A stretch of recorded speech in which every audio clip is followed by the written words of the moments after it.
क्रीं क्रीं क्रीं ह्रीं ह्रीं ह्रीं हुम हुम दक्षिणकालिके क्रीं क्रीं क्रीं ह्रीं ह्रीं ह्रीं हुम हुम स्वाहा।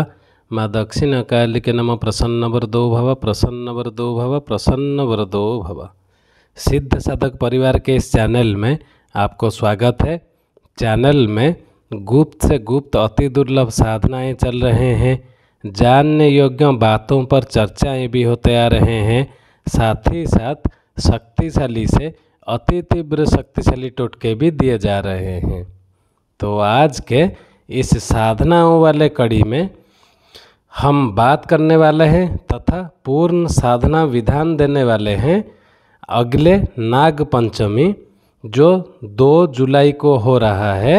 उस नाग पंचमी के दिन ही भय बाधा हरण के लिए नाग पंचमी प्रयोग के विषय में। अगर आपको भय किसी भी तरह का कार्य में हो, किसी भी तरह का बाधा हो, उसको अगर भगाना है तो भय पर विजय प्राप्त आपको करना होगा। नाग अथवा सर्प की पूजा का स्वरूप पूरे भारतवर्ष में मिलता है। प्रत्येक गांव में ऐसा अवश्य होता है जिसमें नाग देव की प्रतिमा बनी होता है और उसका पूजन किया जाता है। नाग पंचमी के दिन को तो एक उत्सव के रूप में वहाँ मनाया जाता है। इसके पीछे ठोस आधार है, कारण है समय के अनुसार मूल स्वरूप को अवश्य भूला दिया गया है।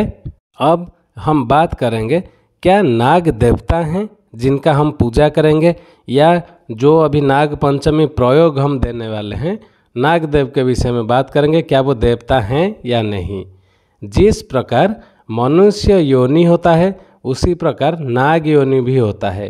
पहले नागों का स्वरूप मनुष्य के भांति होता था, लेकिन नागों को विष्णु जी की अनन्य भक्ति के कारण वरदान प्राप्त होकर इनका स्वरूप बदल गया और इनका स्थान विष्णु की शैया के स्वरूप में हो गया।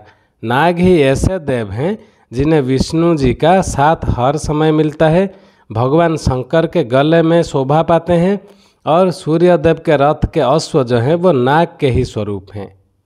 अब बात करते हैं भय और बाधा हरण के लिए इनका प्रयोग के विषय में। अब आपको करने क्या है, नाग पंचमी के दिन प्रातः जल्दी उठकर सूर्योदय के साथ सबसे पहले शिव जी का पूजा संपन्न करनी चाहिए।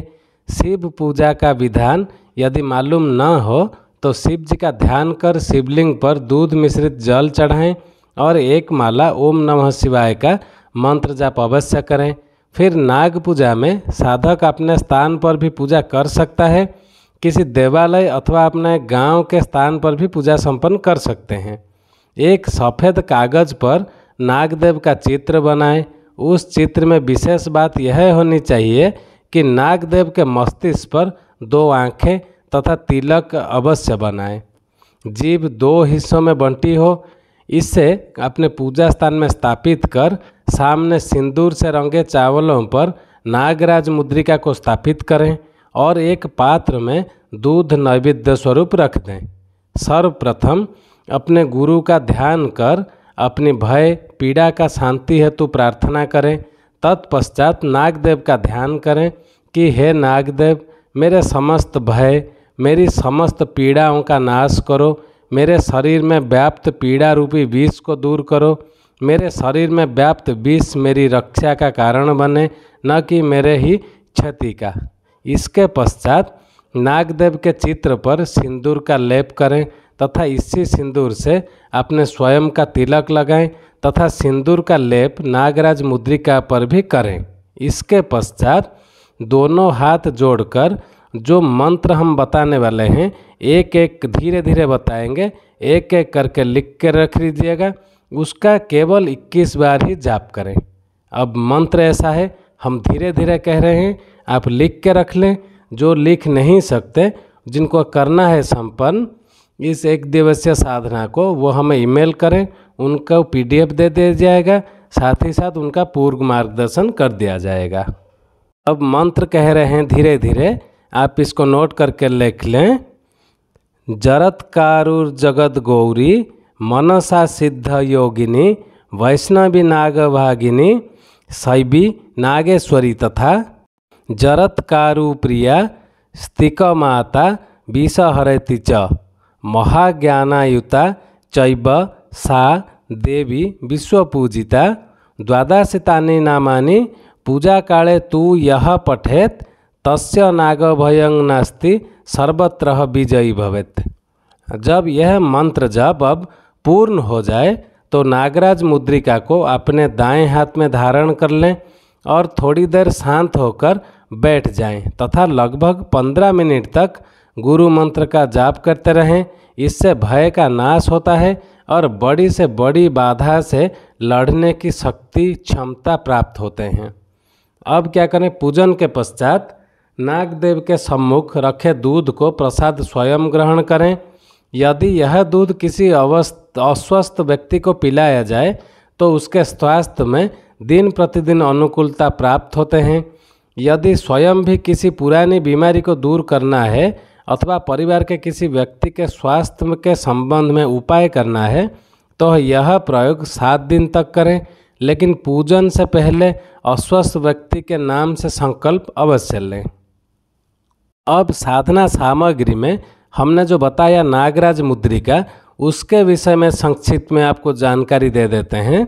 यह नागराज मुद्रिका का प्रभाव इतना अधिक तीव्र रहता है कि यदि आप प्रबल से प्रबल शत्रु के पास भी यह मुद्रिका धारण कर चले जाते हैं तो वह शत्रु आपसे संयत व्यवहार ही करेगा। हानि देने की तो बात ही दूर रहती है।